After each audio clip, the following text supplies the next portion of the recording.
Alegorya ng Yungib, isinulat ni Plato, isang pilosopo sa bansang Gresya. May 3 bilanggo na nakakulong sa isang yungib mula pa noong kanilang pagkabata. Nakakadena ang kanilang leeg, mga kamay at mga paa, kaya hindi sila makalingon o makagalaw at ang tangi lamang nilang nakikita ay ang pader na may mga anino sa kanilang harapan. Sa likod nila ay may apoy at ang nasa harapan ng apoy ay isang daanan. Ang mga tao o hayop na dumadaan dito ay nakagagawa ng mga anino at ito lamang ang kanilang libangan sa araw-araw.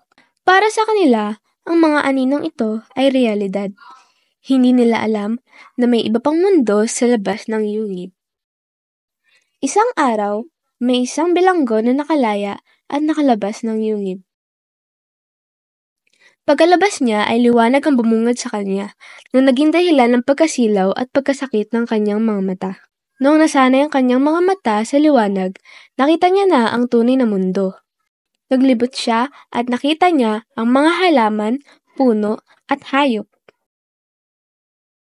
Sinilip niya ang isang ilog at nakita niya ang kanyang refleksyon. Naunawaan din niya na ang araw o liwanag ang dahilan kung bakit may anino. At ang nakikita nila sa yungib ay hindi totoo. Bumalik ang bilanggo sa yungib upang ibahagi ang kanyang mga nadiskubre.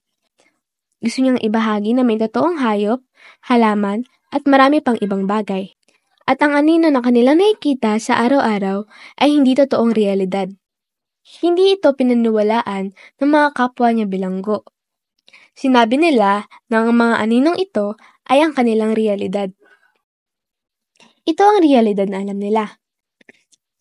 Kaya't mahirap sa kanilang tanggapin na may iba pang mundo na mas malaki at mas totoo. Ang alegorya ng yungib ay sinulat ni Plato upang ipakita na ang edukasyon ay ang susi mula sa kamangmangan. Nais ni Plato na ipakita na ang pagiging komportable bilang isang mangmang ay isang panganib dahil hindi nila nauunawaan ang tunay na mundo. At dito na nagtatapos ang araling ito. Sana may natutunan kayo. Salamat!